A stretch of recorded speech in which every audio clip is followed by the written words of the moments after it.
Welcome to Sleepy Classic Tales. Tonight, we listen to a calm retelling of Bartleby the Scrivener, a story by Herman Melville from 1853. A story about refusal, politeness, and the quiet power of not participating. I am a man of settled age and have spent the greater part of my life in the legal profession. My office is located on Wall Street, a place where order and business prevail and where every action serves a defined purpose. I employ several scriveners whose task it is to copy legal documents. It is quiet, monotonous work, requiring accuracy but no particular passion. For that very reason, I value it, as it provides stability and avoids unnecessary agitation. One day, however, I decided to hire another scrivener. The workload had increased, and I was looking for someone discreet, reliable, and capable of carrying out his duties without fuss. That was how Bartleby appeared in my office. He was calm in manner, pale, neatly dressed, and spoke in a soft voice. Nothing about him stood out, and precisely that seemed suitable for the work awaiting him. At first, Bartleby fulfilled my expectations. He wrote tirelessly, almost mechanically, for hours on end, without complaint and without asking for a pause. His diligence was remarkable, and I was satisfied with my decision. He appeared to be exactly the kind of person who quietly fits into the order of an office and asks no questions. Soon, however, came the moment that changed everything. I asked Bartleby to assist me in checking a document, a simple, customary request, one I made daily of my scriveners. Bartleby looked up briefly from his work and said in a calm tone that he would prefer not to. At first, I took this answer to be a misunderstanding. It was politely phrased, without defiance or rudeness, and precisely for that reason, it unsettled me. I repeated my request, convinced that Bartleby would now understand it. Yet he answered again, with the same calmness and the same certainty, that he preferred not to do so. In that moment, I felt for the first time a faint sense of unease. It was not the refusal itself that disturbed me, but the manner in which it was expressed. Bartleby did not contradict me, did not protest, did not explain himself. He simply refused, calmly, politely, and without the slightest trace of emotion. And it was precisely in this that there was something I could not classify. I let him be, for the time being, convinced that this was an exception. Yet deep within me I sensed that these few words meant more than they appeared to at first glance. After this first refusal, I attempted to return to the order of daily routine. I told myself that Bartleby's answer had been a singular peculiarity, perhaps the result of fatigue or distraction. But it soon became clear that this attitude was no lapse, but something fundamental. More and more often I asked him to perform small, self-evident tasks, and more often he replied with the same calm formula, which by now had taken on a peculiar sound, that he would prefer not to. Bartleby remained unfailingly polite. He never raised his voice, showed no anger and no contempt. His words contained no provocation, and that was precisely what made them so difficult to confront. I was accustomed to meeting resistance with arguments or instructions, but Bartleby offered me nothing I could grasp. His refusal was entirely passive, and yet possessed a firmness that left me at a loss. Over time, I noticed that Bartleby withdrew further and further from the ordinary flow of the office. He continued to write as long as he was not asked to do anything else, but every additional request he declined. It was as though he drew invisible boundaries around himself that no one could cross. My other scriveners reacted with bewilderment and irritation, yet they too did not know how to deal with this behavior. I began to observe Bartleby more closely. He seemed to maintain no personal relationships, rarely left the office, and spoke only when directly addressed. Gradually, I discovered that he even stayed there at night. His life appeared to be entirely confined to this single room, to his desk, the wall outside his window, and the same repetitive movements of his hand. This realization awakened in me an unexpected sympathy. I wondered what could lead a person to withdraw so completely and yet remain so resolutely present. Bartleby was no rebel, no disturber, no agitator. He was quiet, almost invisible, and precisely through this, he called into question everything I had taken for granted. I felt my unease transform into something else. It was no longer mere irritation, but a soft, gnawing uncertainty. Bartleby made no demands, yet his mere existence in my office unsettled an order I had never before questioned. With each passing day, Bartleby's behavior became more inscrutable. He worked when he wished, silently, carefully, almost flawlessly. But whenever something lay outside his routine, the same answer followed. He would prefer not to. No anger, no defiance, no resistance, only this polite, unshakable refusal.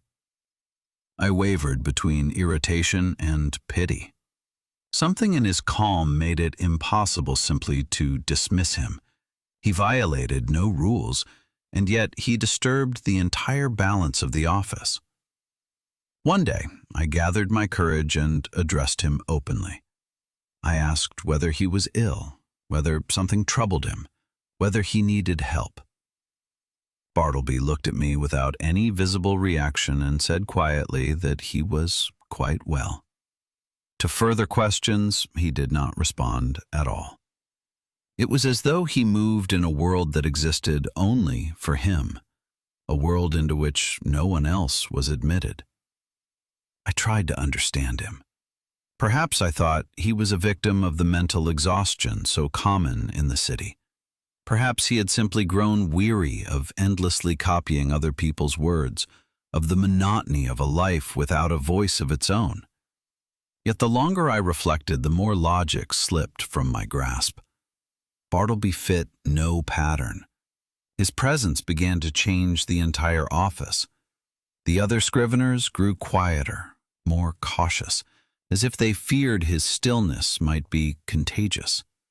I myself found that I spoke more softly, acted more deliberately, as though I had to respect an invisible boundary.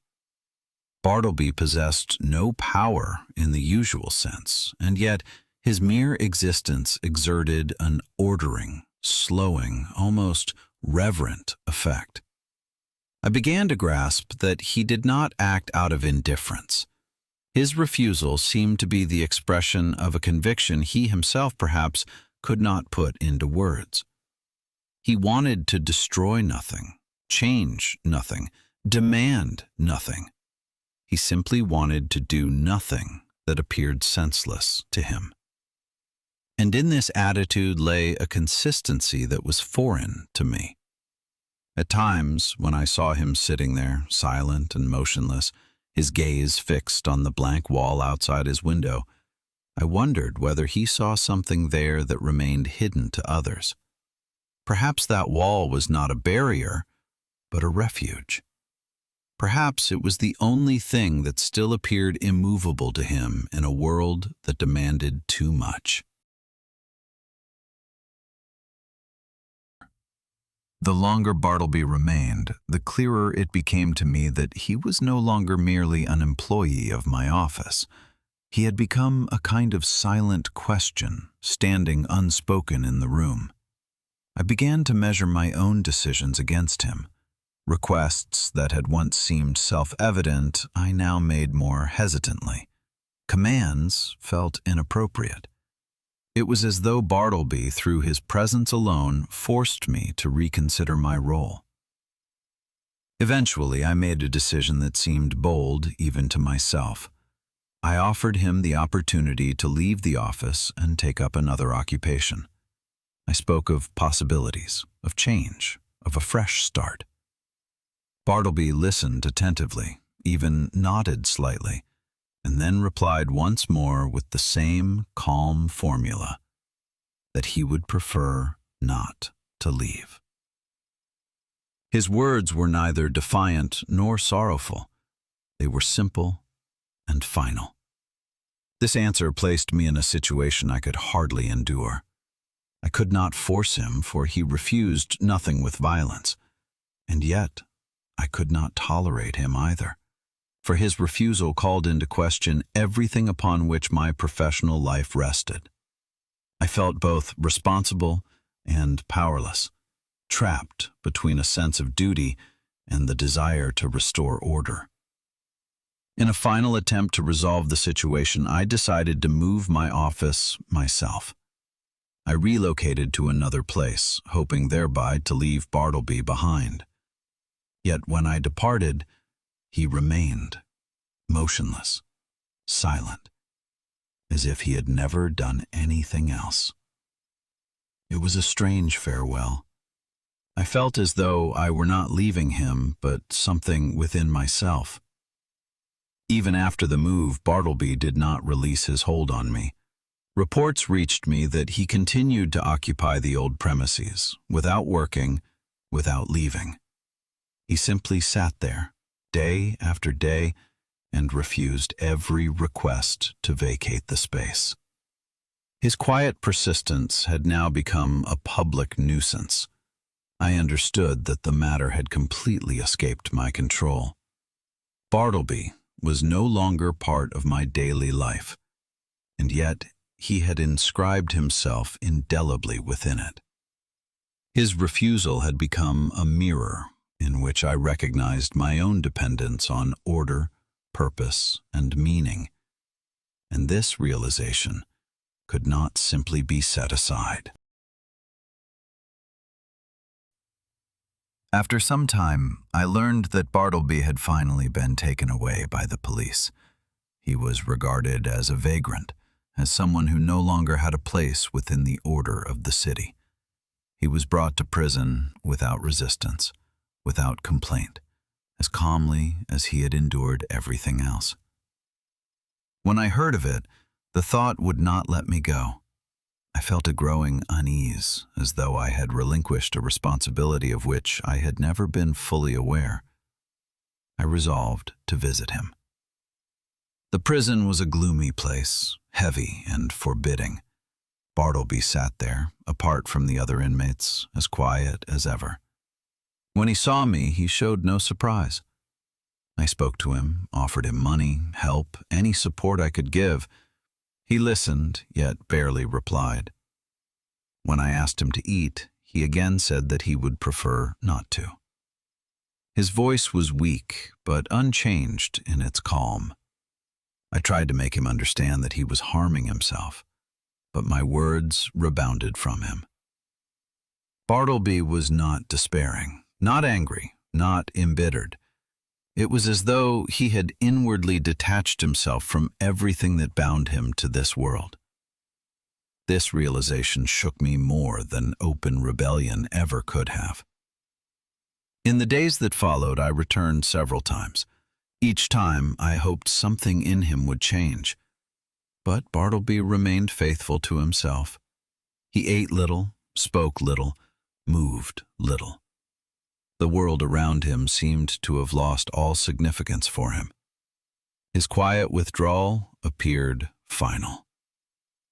When I visited him once again one day, he lay motionless in the prison yard. He had stretched himself out on the ground, his gaze fixed on emptiness. Bartleby was no longer alive. His death was as unspectacular as his life in the office had been.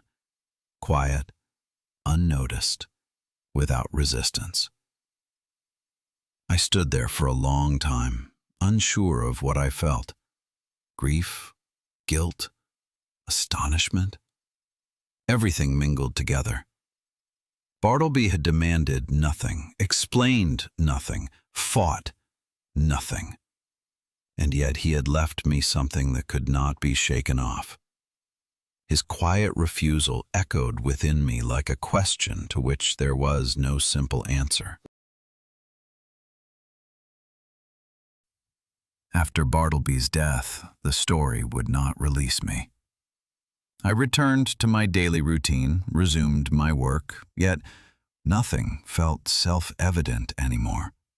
Again and again I thought of his calm voice, of the politeness of his refusal, of the complete absence of justification. He had explained nothing, demanded nothing, and precisely in this had left behind something that could not be dismissed. I began to reflect on his life, on the little I knew of it. Later I learned that he had previously worked in the dead letter office, letters that never reached their destination, hopes that fell into emptiness. This image struck me more deeply than I had expected. I pictured Bartleby reading message after message meant for no one anymore. Words without effect, messages without reply. Perhaps, I thought, something had come undone within him in this way. Perhaps he had ceased to believe that actions must necessarily have meaning. Perhaps his refusal was not resistance against the world, but a final, quiet consequence drawn from it.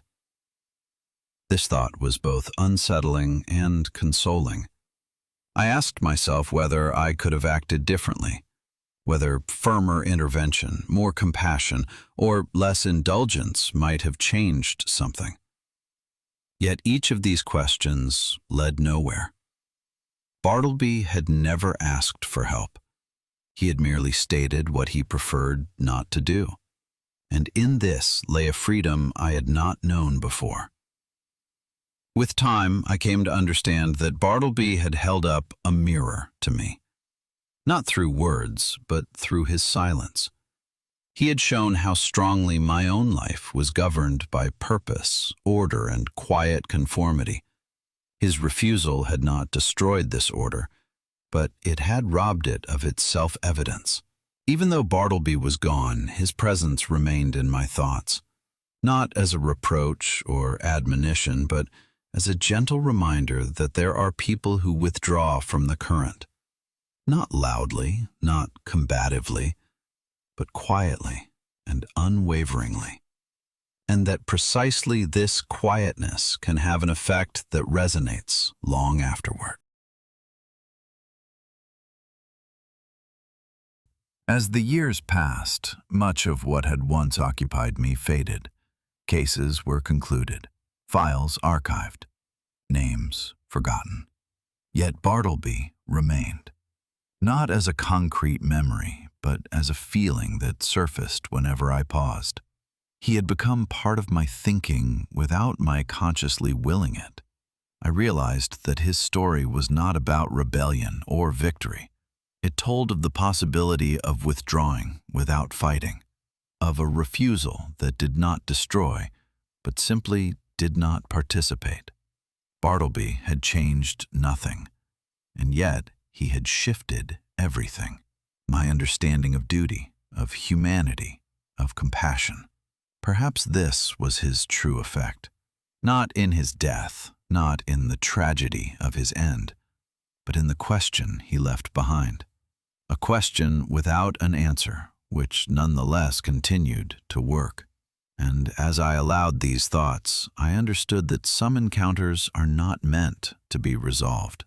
They are meant to remain open and uncomfortable, and to accompany us. And with that, our story of refusal and politeness comes to an end, of compassion and helplessness, and of the quiet power of a man who chooses to say, "I would prefer not to." Perhaps you are now wondering, what exactly does Bartleby refuse? Work, meaning, or the entire system around him? Why does his quiet stance feel stronger than open rebellion? And what does this story reveal about our own limits of adaptation and empathy? We explore these and other questions in our accompanying book, Golden Pages, Volume 3. There you will also find the story once again to read, place it in its historical context, and show why Herman Melville's Bartleby the Scrivener is still considered one of the most enigmatic works of modern literature. You will find the link in the description. And if you like, we will listen to each other again tomorrow on Sleepy Classic Tales. Good night.